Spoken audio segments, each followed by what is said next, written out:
Welcome to the Rhode Island Division of Developmental Disabilities Quarterly Community Forum. Wednesday, May 17th, 2022. Hosted by Advocates in Action Rhode Island. My name is Kelly Donovan, and I am with the agency Rhode Island, well, we're nonprofit, Advocates in Action Rhode Island, and I am a person who receives services from the state system. And today for our forum that tells us news with what's going on in the disability world, here is the director of development, the Division of Developmental Disabilities of Rhode Island, Kevin Savage. Thank you very much, Kelly. Appreciate the introduction. Thanks for having me again at our quarterly community forums. I love being here, and it's great to see everyone coming up on the screen. We have excellent attendance today, over 110 people so far attending the meeting today. And I appreciate everyone coming out. I know it's in the middle or at the end of summer vacation season or summer staycation season for many of us who don't really want to travel this year. But thanks for showing up. I was asked to tell you that the recording link will be available to everybody who registered for today's forum.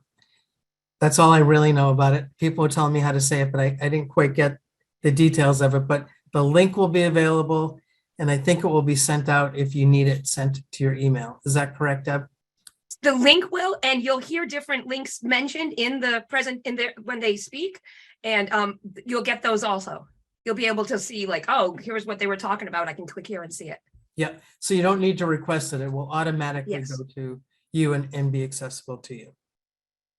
So I wanted to kind of start today with just letting you know how this meeting will go, particularly for those of you who haven't been to community forums in maybe the last 3 or 4 forums.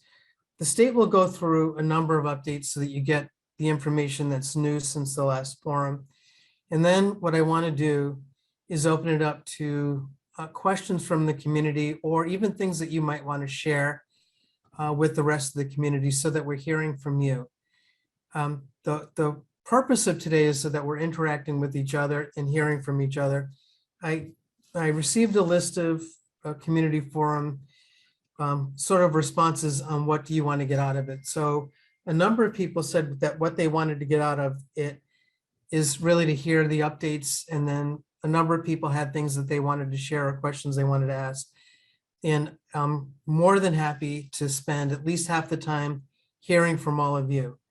And that way, everybody can benefit from your questions and the responses that don't only impact you, but will also benefit the rest of the DD community. So I'm going to start with updates from the state, and I will try to talk about things that I think will impact everybody. So under the guideline of the consent decree, and for those of you who aren't aware, the consent decree is under the jurisdiction of the court. It was brought by the U.S. Department of Justice, finding that we were not appropriately meeting the civil rights requirements for people with disabilities. And it was a 10-year consent decree where it's scheduled to be completed by 2024. We're working very hard to make sure that gets done. And it's a finding for the state of Rhode Island. There are particular named parties in the consent decree, and the Department of BHDDH, Behavioral Healthcare Developmental Disabilities in the hospital, is one of the parties. DD, the division of DD, of course, is the lead division in the agency on that. And I'm just going to talk to you about a few areas that we're working on right now. One is what we call the Transformation Fund, which was part of an action plan, which is an order of the court to provide funding in the community to assist in certain areas to make progress in meeting the goals of the consent decree. And it came out in 2 phases. Phase 1 was to really help in building a workforce capacity in the system. And under that, we're actually going to be working very soon with the providers. All of that funding went to the developmental disability organizations to build workforce capacity. And we'll be working with them on how we're going to report outcomes. And we should have information on what that looks like at our next community forum. Phase 2 is, I think, even more exciting because that is really working from the vantage point of greater innovation, things that we really haven't done before, to improve community access and employment access for the community of adults with disabilities, to do things in different ways, to gain access to the community, to figure out ways to build employment access, and to do the things that adults with disabilities want to do and really haven't been able to gain access to doing. And so we'll have a lot to talk about in terms of those two transformation projects that are being funded through the state. But a lot of the things in the second phase have to do with collaboration among people who provide supports to adults with disabilities and those who are receiving the supports, and gaining access through different kinds of connections, expanding capacity, hearing the voice in a greater way than in the past of adults with disabilities, and for those providing the services, gaining a deeper knowledge of what it is that people need and want, using technology, which we'll talk about in a bit, and continuing to build connections.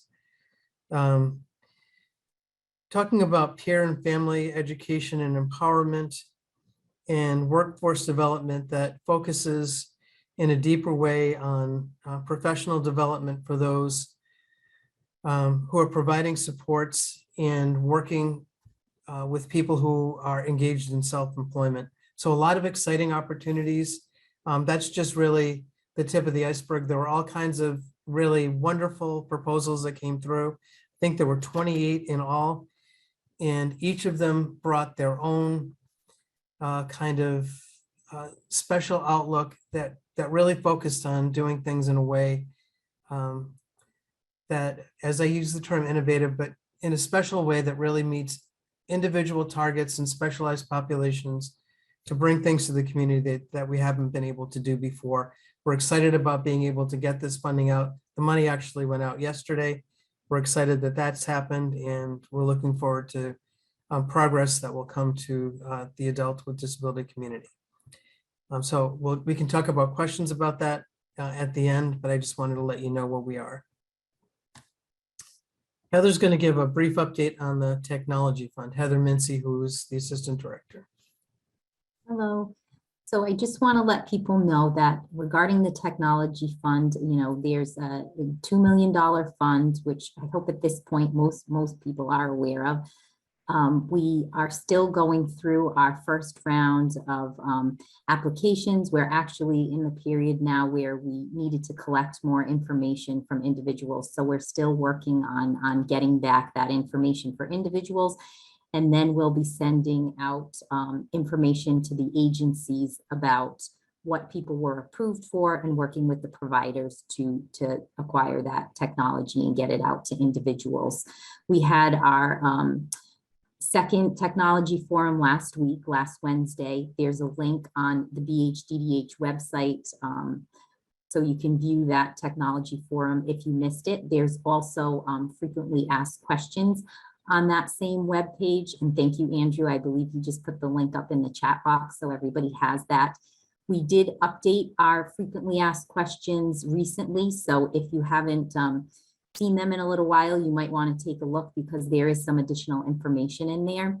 And we also updated our request form, just hopefully, from lessons learned the first time around and just needing to get the exact information we need from individuals. We again made some updates to that form to hopefully help moving forward in getting exactly the information that we need. So we don't have as much back and forth with individuals and needing to ask them more specific questions.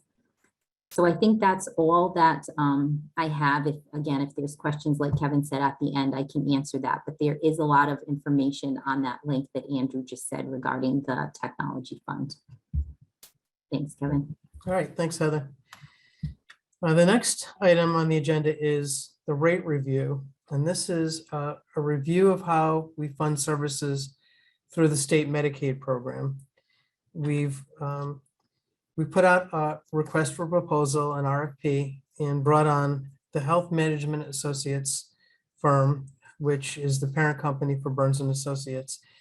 And the goal of that is to look at how we fund services to determine if we have all of the right services and to just help us with how we should best fund and utilize and determine what services we need to best meet the needs of adults with disabilities who receive services through the state Medicaid program. Their target date is to be completed by contract by December 1st, but technically by November 1st, so that we can make sure that any of the proposals that they put forward make it into the budget for fiscal year 2024, which begins in July 1st of 2023. And that's really an ambitious target for this huge project. They are doing a great job of meeting with all members of the DD community, providers, families, self-directing people. They're meeting with the state. When I look at the calendar, I can't believe how many hours they're putting into the various groups of people they're meeting with to make sure that they get a very solid understanding of what the needs and desires of this community are. Their goal isn't to take what they've done in other states and just transplant it here, but their expertise comes from what's happening on a national basis as well, so that they can utilize their knowledge across the country and help us understand what can work here, what doesn't need to work here, and to take that expertise and translate it into what uniquely would be best for Rhode Island. And that's what they're working on. And their proposal will be ready, I am confident, on time to meet the next fiscal year budget. So they're doing a great job. I've heard a lot of positive feedback from people who have met with them. I'm suspecting a number of you have been included in meetings with them. If you're not and you would like to have input on the project, please feel free to put your name in the chat today, and we'll make sure we get that information forward. And again, any questions on that, we will get to those at the end.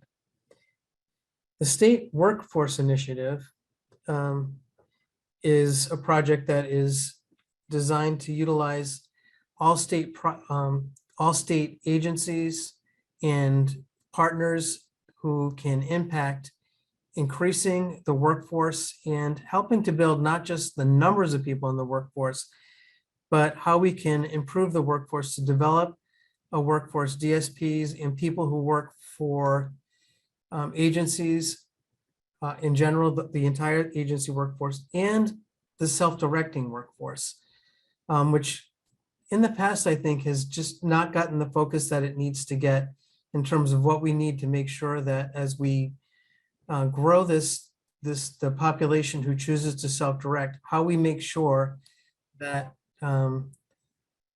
that they have not only people to work today, but if something goes wrong, to make sure that there's the capacity in the self-directing workforce for people to be able to access staff in emergencies or have a pipeline for people to be able to hire from going forward. There was a comment that was made at a recent meeting that even when things are going well, families know that they're one staff illness away from crisis, and it can throw their whole kind of family off. And it's just almost one breath away from disaster.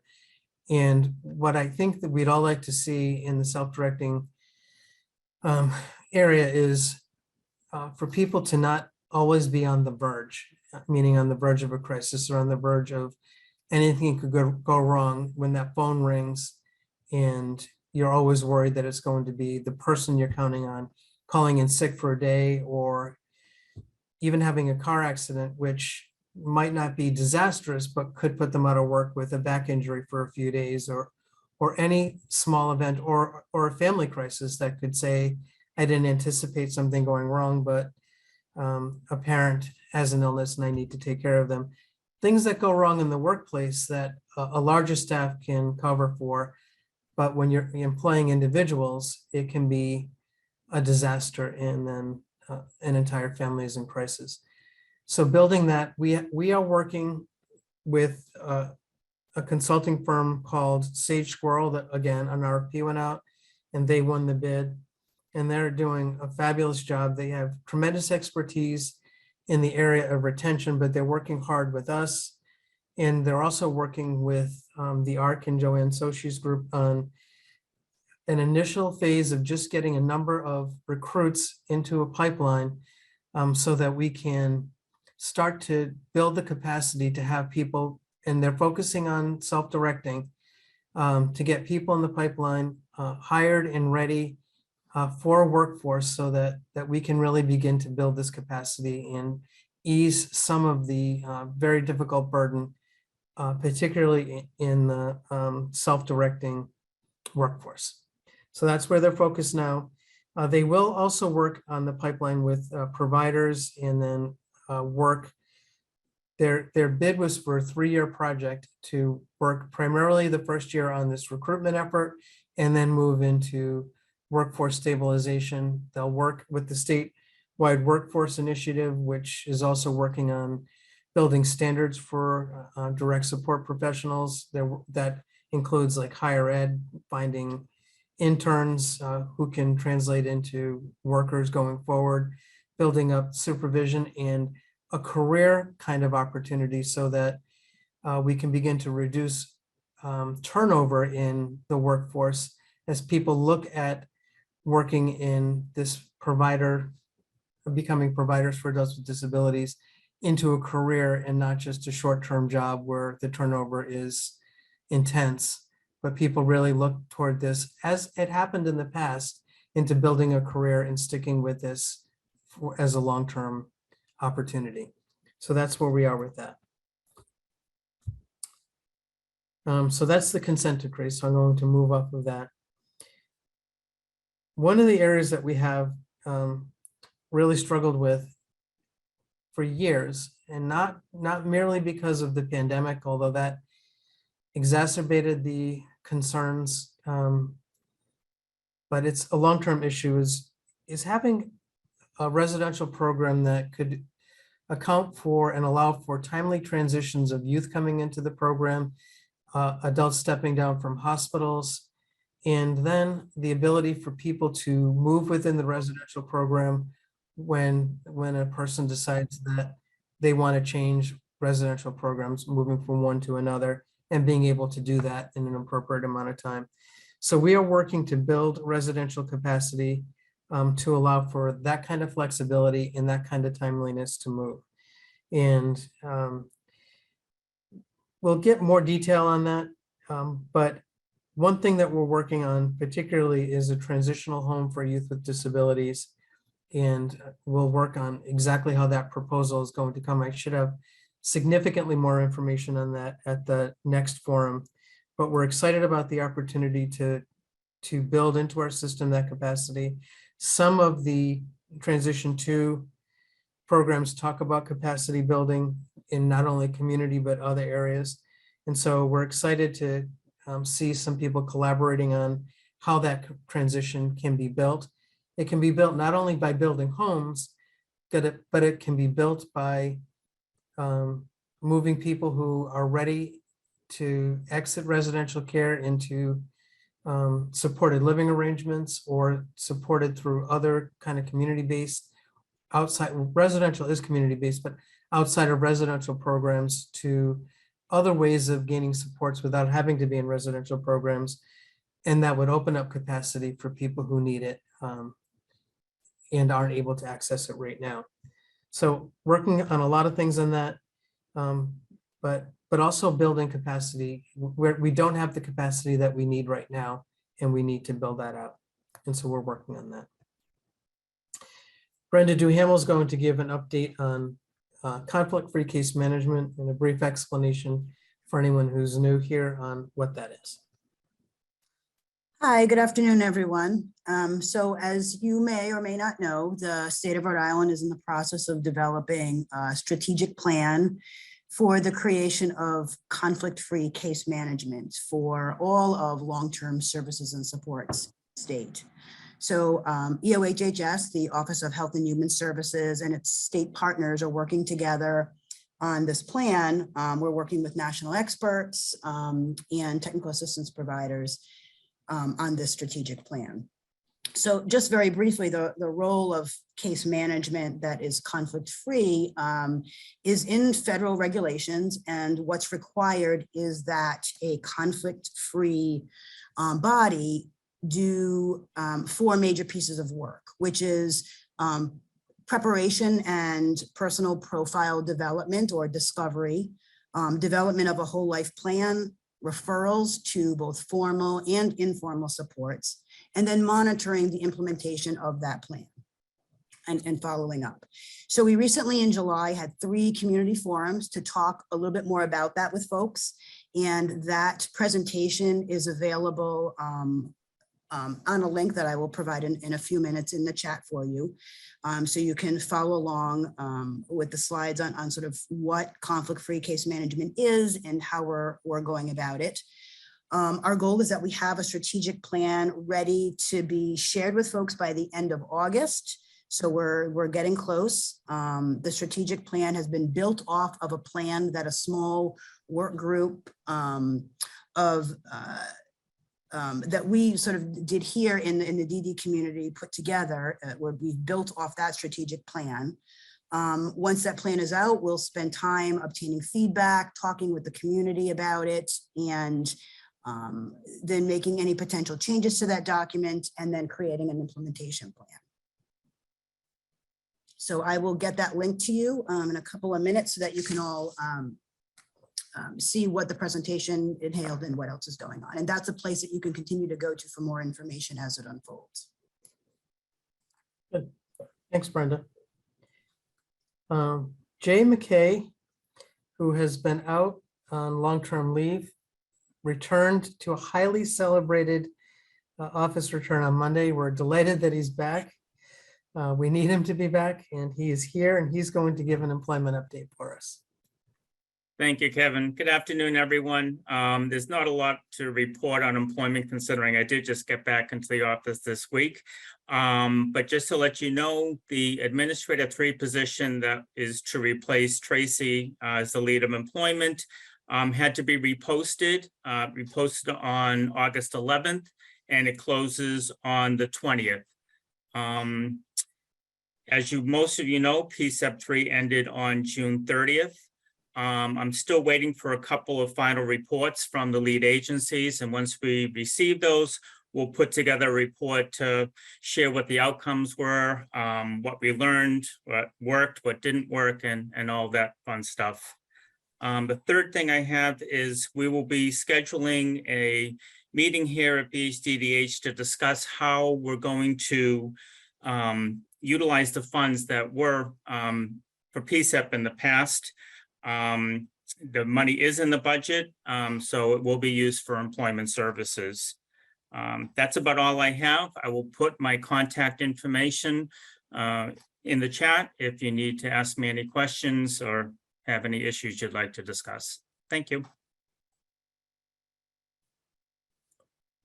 Okay, and then the last item on the agenda for the state is Heather's going to give an update on self-direction. There's not too much new going on with self-direction right now, but I just want to let people know we continue to have our quarterly stakeholder meetings. I believe our next one is in September. And that's pretty much it for right now of things that are going on with self-direction. If anybody has any questions related to it, you can ask at the end. Oh, one thing I did forget to mention that we continue to work on, because I know people continue to ask about where the state is at with continuing to allow parents to be paid caregivers. And so we definitely are still working on that. I don't have a definitive answer at this point in time, but we continue to work with Medicaid and Medicaid working with CMS on that. I did want to just go back to the technology fund for 1 minute, because I did think I didn't mention how many applications we got, and some people may be interested in that. So through the initial, the first round of requests, we received 265 requests. Most everyone's was approved or needed more information. There were a few denials for very specific reasons. Either the person wasn't, what the item they were requesting wasn't technology. We had some people who requested technology who didn't have active services in our system, and you need to have an ISP. And I can't state enough that you need to have a goal that is in some way related, or will the technology that you're requesting will assist you in obtaining that goal. And that's a very important piece, because we needed to get back a lot of information from individuals around that, because they requested technology, but it wasn't clear that it was related to a goal within their support plan. I think that was all that I wanted to say again about the technology, but I just wanted to let people know again how many requests we had, and again, making it clear that it needs to be connected to a goal in your, whatever you're requesting needs to be connected to a goal in your ISP. I think that's it, Kevin. Okay, thank you. So what I'd like to do now is open the floor up, so to speak, for people on the call to be able to ask any questions that you have from DD or any other stakeholders, or share any information that you might have that you'd like the rest of the community to know about.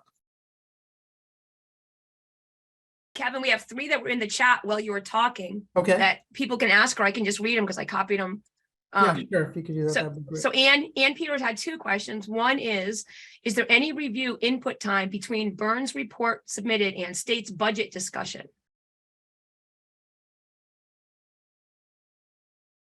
There will, so the Burns, when Burns gives out their report, there will be recommendations.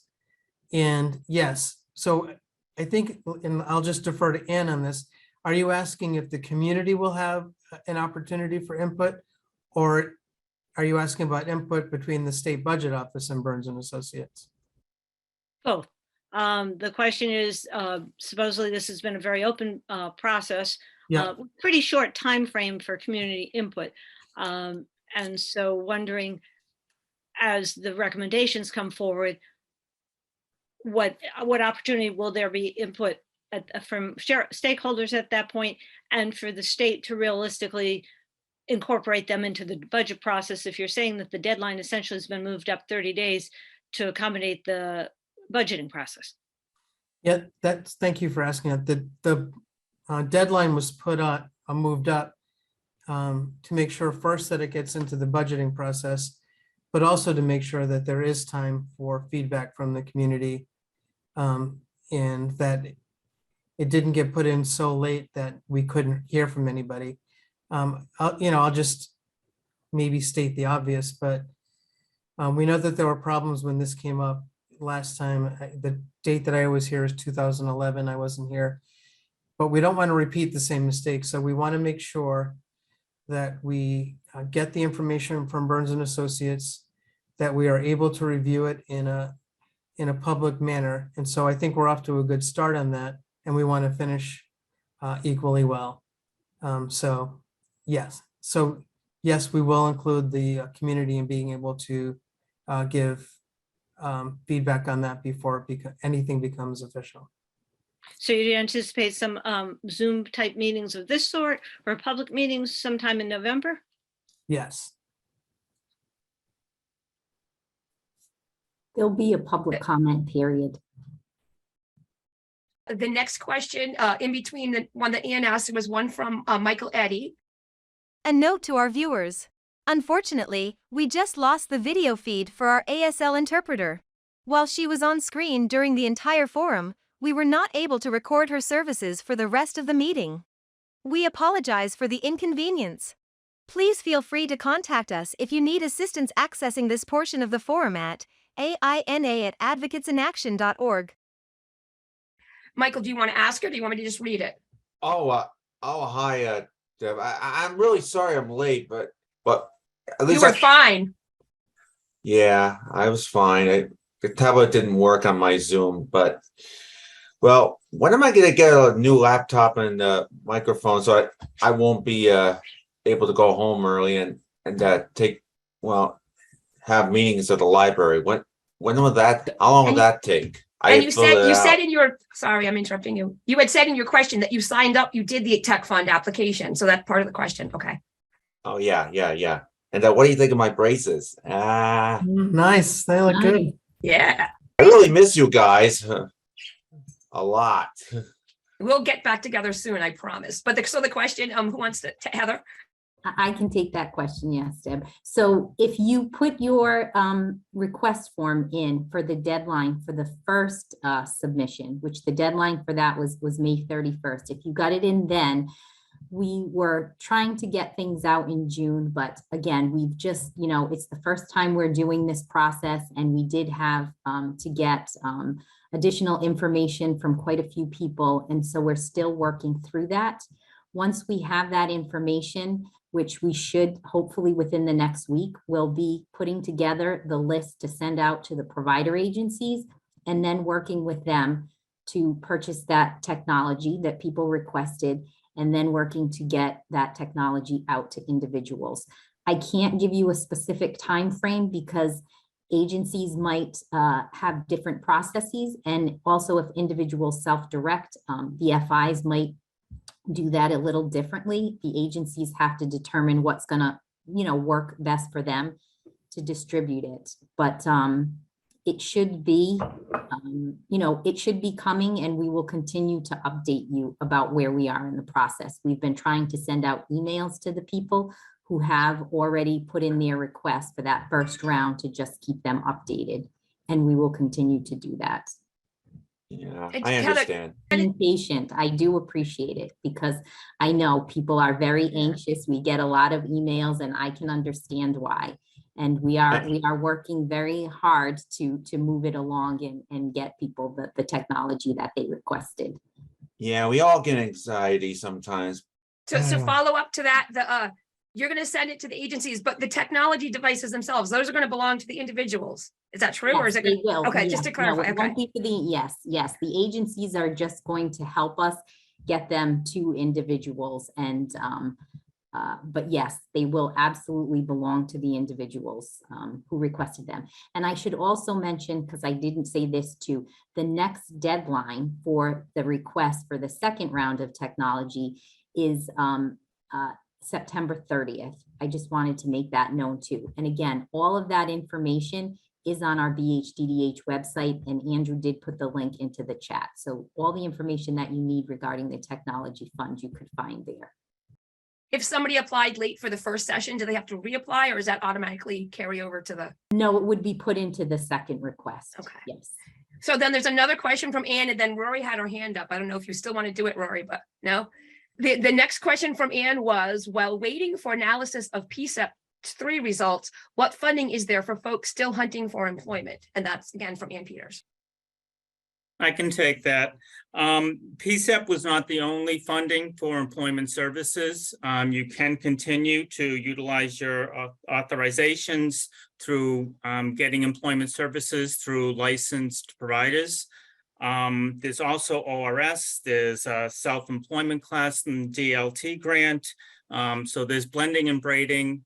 So individuals can contact the social caseworker. They can make referrals for them to providers. And if you have any further questions, I'm happy to answer those for you. Just a reminder that the PSEP funding was brought forward, so there is employment funding. We just have to get out the standards, which we're going to be doing in the next couple of weeks.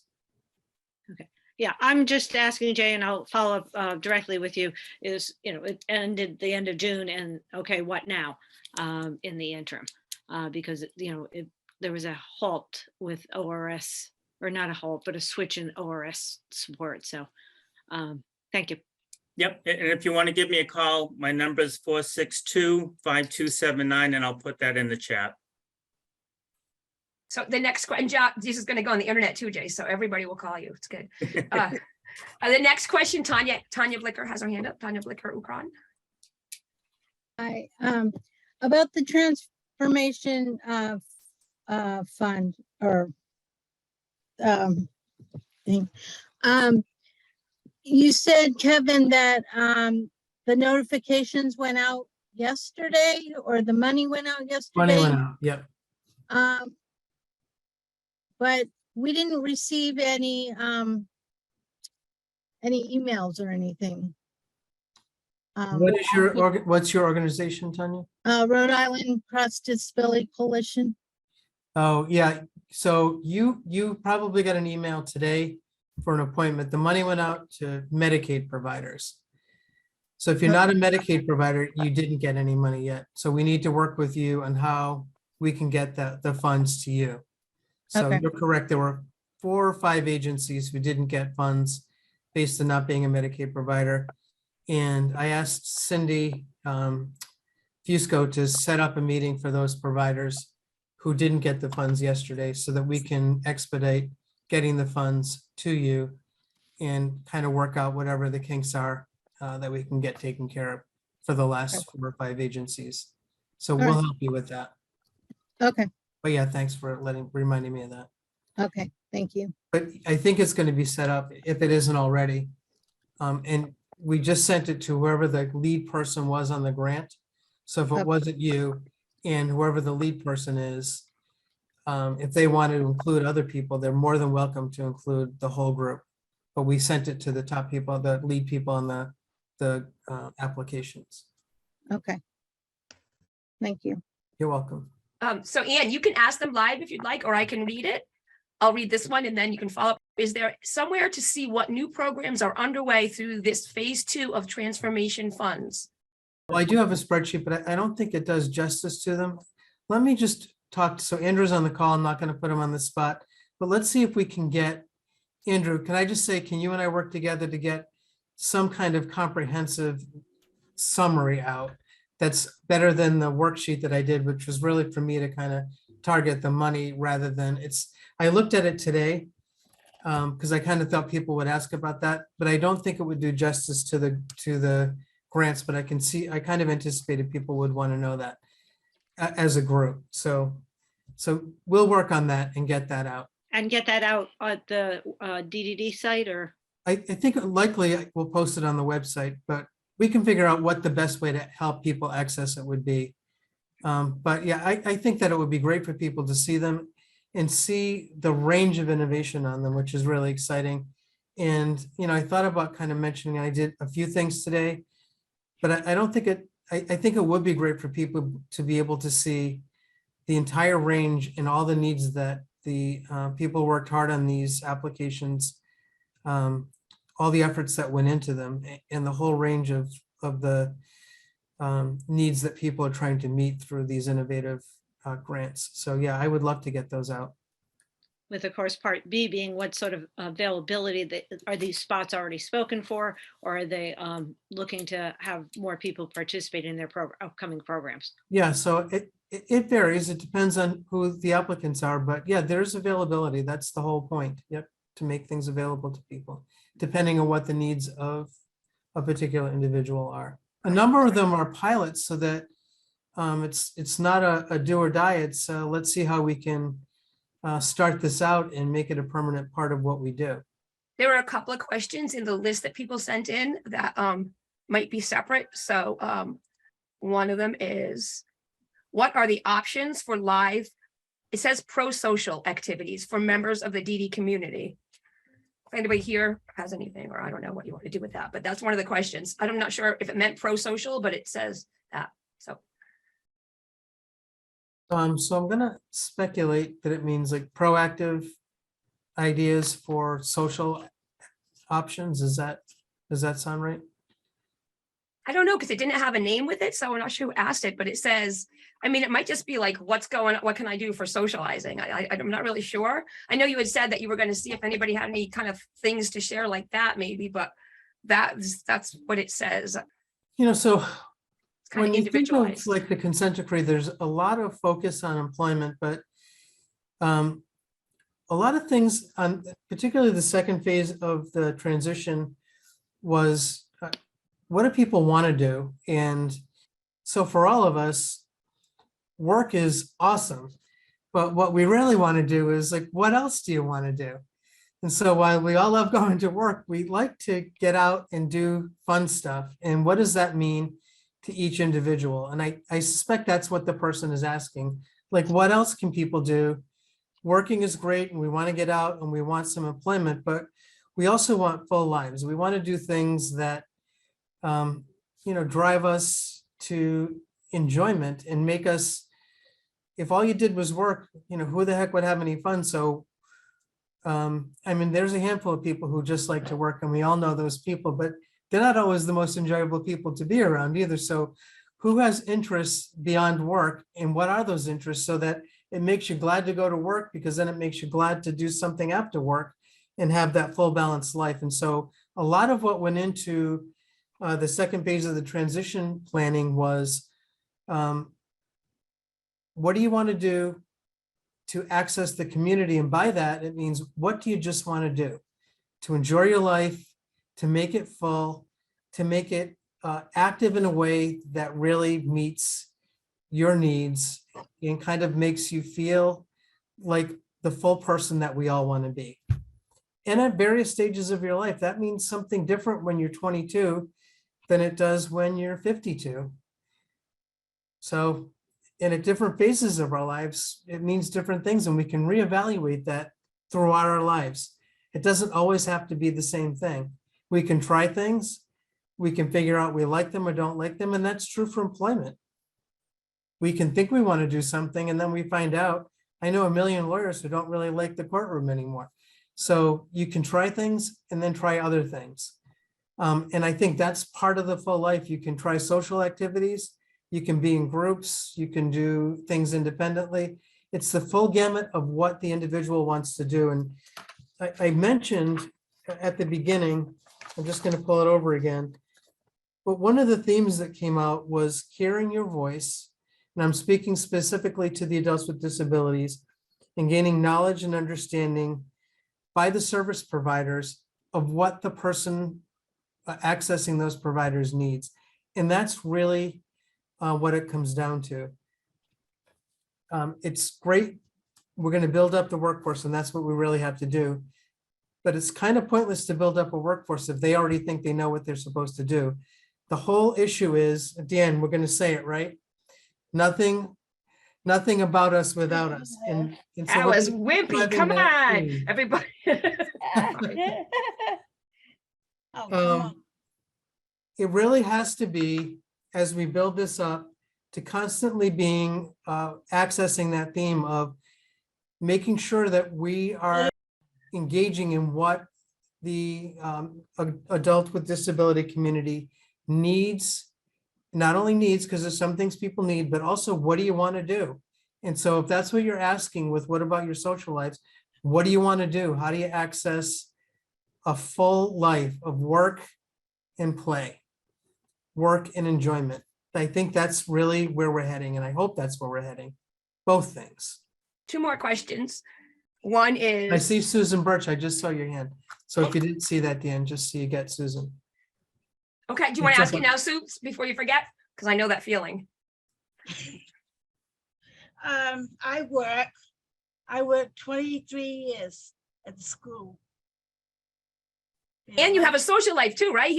Kevin was talking about work and having a social life. Like you do things besides work, right? Oh God, I'm very busy. I go Yeah. pottery, bowling. Summer is bowling. Is bowling? It's nothing to do. Boring. Oh, Boring. boring. Yes, yeah. Tomato soup, tomatoes, it's time. Yeah, come. She's call my me farm and help. I go. Yeah, sometimes summer is boring, but it's not for me. You know, I actually think that part of what is coming out of that is, like you just said, Kevin, everybody has different things, but Yeah. people talking to your peers about, well, what do you like to do? Well, what do you Yeah. like to do? I mean, that's how it happens, right? And so that's really cool. Why you said that that's part of what you're doing, is looking to find out and make it that people ask people, what do they want? And maybe You know. trying things that are new Yeah, try different that things. you might find out you like that you didn't think you'd like. If you have a question and you don't want to type it, or you're not a typist, you can raise your hand like Sue did. There's two more questions. One is, are consumers still able to participate in the tech fund if their ISP doesn't include communication skills in their current plan? All tech questions go to Heather, so I'll defer. So yes, absolutely. You don't have to have communication. And actually, if your goal in your ISP is related specifically to communication, you may be able to actually purchase technology related to that through some other programs, which we've told people about too, so that then they can use the technology funding for something else. So it just needs to be a goal that you have in your ISP that really is something related to maybe getting, you getting a larger access to your community. Maybe you need assistance with transportation, trying to take the bus, figuring out bus routes. And so maybe you get an iPhone and, work on, get some apps on that to figure out how to, what the different bus routes are. I mean, there's so many different things you can use the technology for. It could be fitness related, it could be cooking related. Again, it could be employment related. So there's so many possibilities. I don't know, Andrew, if you can think of any other ones, feel free to jump in, but those are just the ones that right off the top of my head I'm thinking about. But I think the possibilities are endless. We all use technology every day in our lives. We've become dependent upon it. I don't know if that's good or bad, but we definitely have, but it definitely helps. It helps with reminders for all kinds of things in your daily life, to keep your schedule on track, to help you get places, to help you with fitness, and other healthy choices in life too. So many things. So I'm just going to put a little plug, speaking of Andrew, and then Scott. Where are you? Are you here, Scott? I know you're here. Scott Hopkins. The two of them did a presentation at our conference this year about everyday technology. So if you're sitting there looking for ideas, it's on our website, so you could go watch that. And then the other thing was, if it's not in someone's plan, the plan is not written in stone, right? I mean, you can change your plan. Change it, you can as Dee will update it, tell you amend instantly. it. Yes. Yeah. The other question, I don't know if it's a question or it's a comment, because it's written like a comment. If someone has neighborhood health plan, they are eligible to attend the YMC for free. Whoever asked that, is it a question or a comment? It looks like a comment. I believe that's accurate. So Yeah. Wait, is it Just a Amethyst? suggestion. Yeah. Can they do it for free? Yes. Cool. I've been in contact with neighborhood health plan, so it's something they had told me about. So I just wanted to spread the word on that, because it sounded like people were looking for ideas. That is awesome. Seriously, definitely. That's a big thing. Wow, thank you. Yeah. Can I just say a little bit more about that too as well? They do a buddy. They also, if you have neighborhood integrity, they'll do a buddy kind of system where if you need to get groceries or whatever, they might help you do that. They also have, so let's say you come out of the hospital, they'll connect with the hospital and the nutritionist, and you can have meals. They partnered with a meal, somebody that sells like meals to kind of come in and have meals ready for you at home when you first come out of the hospital. So those are really the three that they're doing. Dee, do you know where there's more information? I imagine if you go to the neighborhood website, I don't know right off the top of my head. It's only for integrity members though. It's not for any other program. What is an integrity member? people that get Medicaid, Medicare together. I don't see any other questions. I 'Cause saw people- one in the chat, Deb. I did. see Another something one? in the chat, I think. Oh, I'm sorry. It's from Vinny. Vinny, do you want to ask it or do you want to read it? Yeah, I was just wondering, doesn't really apply to me specifically, but a person I used to peer mentor and I helped them acquire this. I was wondering if the technology fund helps people with like zero vision acquire an app or an app such as the KNFB reader that helps that actually reads the whole email to the individual and they can respond by verbally speaking and they would text it. So can you pay for apps with it or just technology, just hardware? Yeah, No, it's a, You can pay for it can, the fund can absolutely pay for apps, and people have asked for that, and we've approved those too. okay, thank you. I was wondering because I know it wasn't cheap. It was like $50 for it. Yep, absolutely. Heather, if people apply and they get hardware and then they find something like Vindy just said, software, can they reapply for that or is it a once done deal? It is a one time because we have to make sure that there's enough in the fund for everybody in the system. So we're trying to be very mindful of that so that, you know, everybody has a chance to put in, you know, a request. But it does say it specifically in our frequently asked questions. It does say it on the technology fund flyer. And I believe it is in our the request form too, that it says, you know, you can purchase hardware, software, apps. I believe it does state that in many different places so that you know when they're filling it out that they can ask for those things. So, and again, just to Andrew's and Scott's presentation, because they shared a lot of links. If you're not sure, they mentioned a bunch of different apps and Andrew gave the recording to what's on YouTube. But if you go to the ANA website for that, where it's because it's embedded in the website, it has those links like right there on the page for things like, was it Andrew? Able Ops is one of the sites. There's a bunch of sites and there was one that they mentioned. I can't remember right now, but it was this amazing site with all these different apps about accessibility that people might want to go there and look at stuff before they put in their final request. Andrew's looking for it right this second. Look at him. And I would really suggest that people do that. The one thing that we really have tried to put forth in all of the information that we've sent out to people and put on the website is to really, and even in the forum, the 2 forums that we've had, is to really make sure that people think about it, what they want and what's going to work best for them. Because again, it really is a one-time option for, you know, or chance for people to get technology that's not coming directly out of your authorization.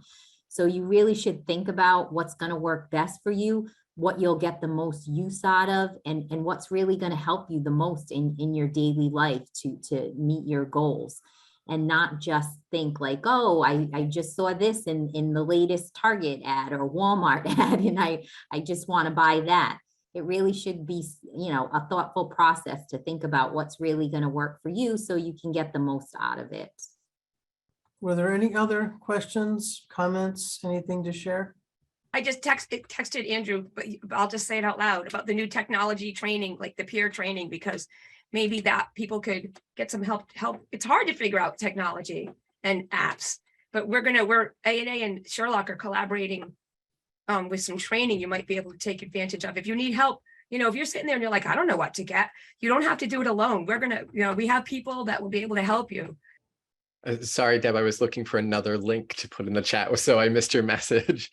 So yes, you know, a lot of folks have shared that feedback with the technology fund, looking for supports to be able to utilize technology. And so myself and Kim Einloth actually had the opportunity to get some additional training from Jennifer White, who some of you may know. She's a national subject matter expert on on technology and has been working with a number of community providers as well as the Division of Developmental Disabilities. And yes, so the Sherlock Center and Advocates in Action are really excited that we're going to be partnering on some trainings that will be offered in the community around how to utilize technology in your life. So stay tuned, and we're really looking forward to when we can share more information about that.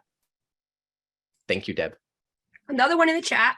Kenneth Sebesta still waiting for authorization from options to implement budget increase for DSP staff as of July 1st.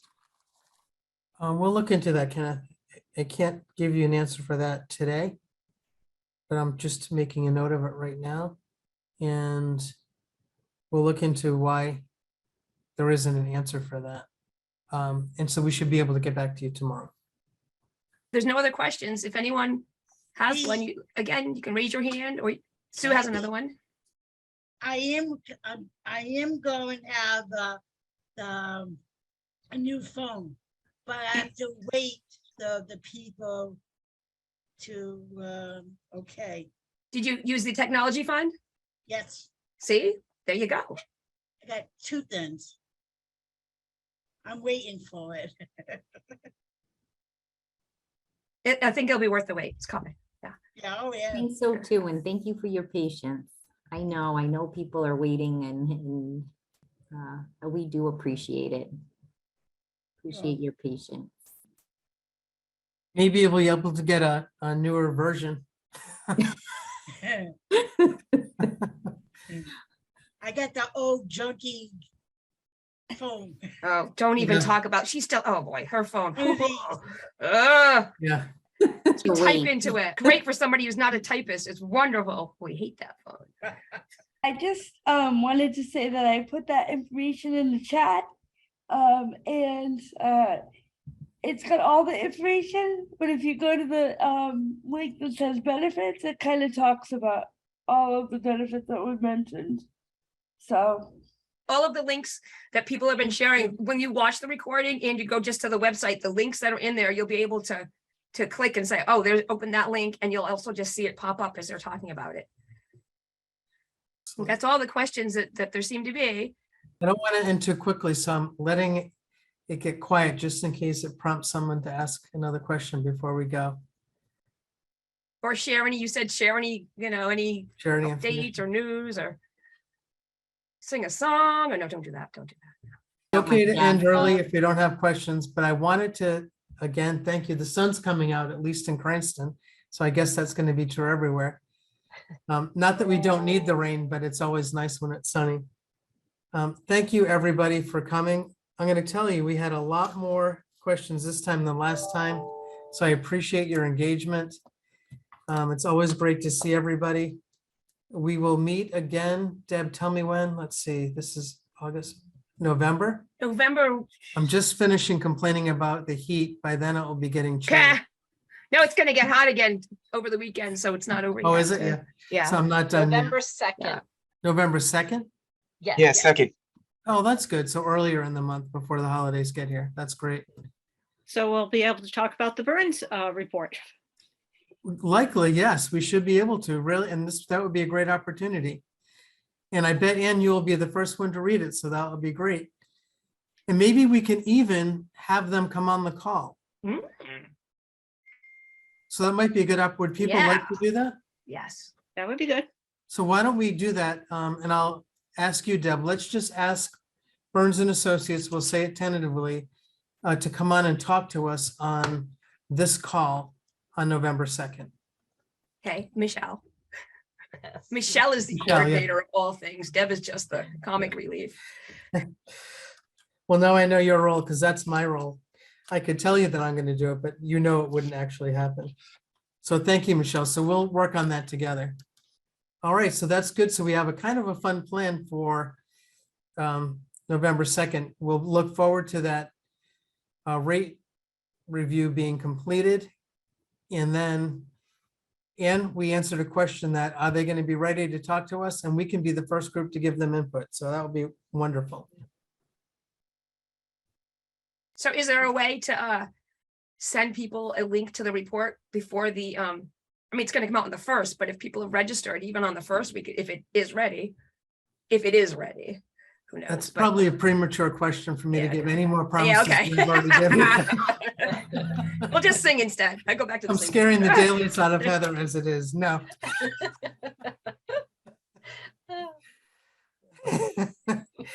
All right, folks, thank you so much. Wonderful to see you. It's a great time to get together. Tell your friends and colleagues and other folks in the community to come. Tell them how much fun we have and look forward to seeing more people next time. It was great to see you. Thanks for your questions and your participation. Thank you. All right, Thanks, take care. everyone. Bye-bye. Contact the Division of Developmental Disabilities. Phone 401-462-3421. Para dejar un mensaje en español, 401-462-3014. Email bhdh.askdd@bhdh.ri.gov. You can watch this recording again and find out more about the topics that were discussed at www.advocatesinaction.org/DD Community Forums.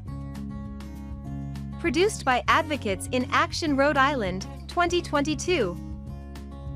Remember, nothing about us without us.